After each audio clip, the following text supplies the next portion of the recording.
प्रधानमंत्री मोदी ने अब तक मुलाकात क्यों नहीं की शेख हसीना से?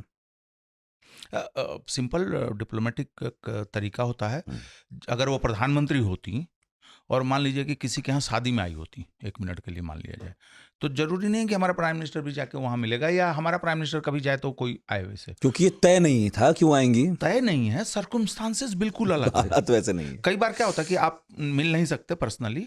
जैसे अभी याद होगा आपको, भारत के प्रधानमंत्री आ रहे थे यूरोप से, हम्म, तो दुबई में संयुक्त अरब अमीरात के जो राष्ट्रपति हैं उनके पिताजी का देहांत हुआ था। हाँ तो कंडोलेंस देने के लिए वो रुके, तो वो बिल्कुल बाकी कहीं नहीं गए, बिल्कुल। एयरपोर्ट पे ही वो आ गए और वहीं पर उन्होंने कंडोलेंस दे दिया, थोड़ा वहीं पर उन्होंने बातचीत करी और फिर वो हिंदुस्तान चले आए। तो एक तो ये तरीका है। बिल्कुल और दूसरा कि अभी जिस सर्कमस्टांसेस में है, क्या है नहीं है, ठीक और जैसा कि जयशंकर ने कहा कि वो शॉक में है, ठीक। तो थोड़ा उनको भी थोड़ा उबरने का समय दिया बिल्कुल। जाए। राकेश ने वहीं उसी ग्रुप पर सवाल पूछा था कि बांग्लादेश के ताज़ा हालात का आकलन करने में भारतीय खुफिया एजेंसियां क्या विफल रहीं। ये सवाल सच में बहुत सारे लोगों ने पूछा कि हम तो वहाँ ठीक ठाक स्थिति में थे, हमें वहाँ की सारी खबर रहती थी और रॉ ठीक ठाक एजेंसी है, सब पता चलता है, लेकिन ऐसा अचानक हो जाना। अगर मैं इसी चीज को अगर उलट के कहूँ हम्म, कि भारतीय एजेंसी आगाह थी, मान लीजिए 1 मिनट के अच्छा लिए, सवाल ये नहीं है कि आप आगाह थे या नहीं थे,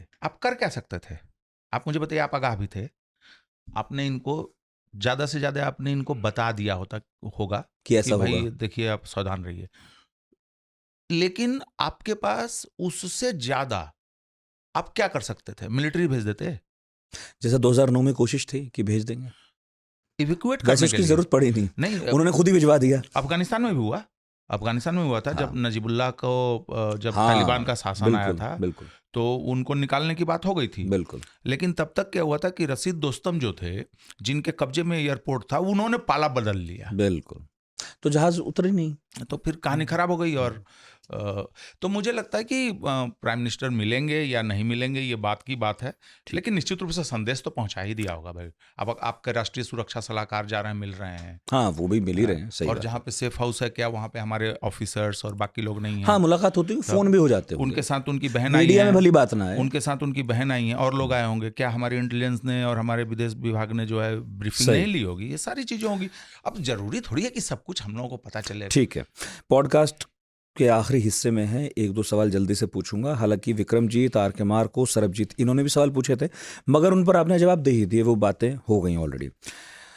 जिन छात्रों के कंधे पर ये सब कुछ हुआ और जिनकी प्रोफाइल्स मीडिया में काफ़ी तैर रही हैं और नाहिद इस्लाम उसमें प्रमुख चेहरे हैं, इनका क्या होगा? क्या वही होगा जो हमने भी छात्र आंदोलन का हश्र देखा है, या ये वाकई कोई भूमिका भी निभाएंगे? मुझे लगता है कि निभाएंगे। उसकी हम्म 2-3 वजह हैं। एक, क्योंकि मोहम्मद यूनुस उनको बैक कर रहे हैं, हम्म बार बार कह रहे हैं। हम्म दूसरी चीज़ कि बांग्लादेश की पॉपुलेशन में यूथ का बहुत बड़ा हिस्सा है। हम्म इस बात को आर्मी भी समझ रही है, हम्म इस बात को इंडस्ट्री भी समझ रही है। आपका वर्कफोर्स वहीं से आना है, आपकी मिलिट्री वहीं से आनी है, और वे लोग उन्हीं लोगों के रिश्तेदार हैं जो लोग बूढ़े हैं समाज में, चाहे जिनकी उम्र ज़्यादा है। भाई मैं अपने बाप का ही तो बेटा हूँ ना ये आफ्टर। तो है ही। तो मुझे लगता है कि इनकी एक भूमिका होगी। लेकिन क्या ये लोग जो सोच रहे हैं हम्म कि जो, भाई जो विजन है। जो विजन है, जो पीछे की चीजें जिनसे ये बौखलाए हुए हैं, गुस्से में हैं, नाराज हैं, सरकारी नौकरियां चाहते कोटा हैं, हटे, नौकरियां ज्यादा मिले। नौकरियां ज्यादा मिले, तो क्या उनके लिए विजन है? क्यों? क्योंकि इस एपिसोड ने बांग्लादेश को ऑलरेडी 2-3 साल पीछे कर दिया है।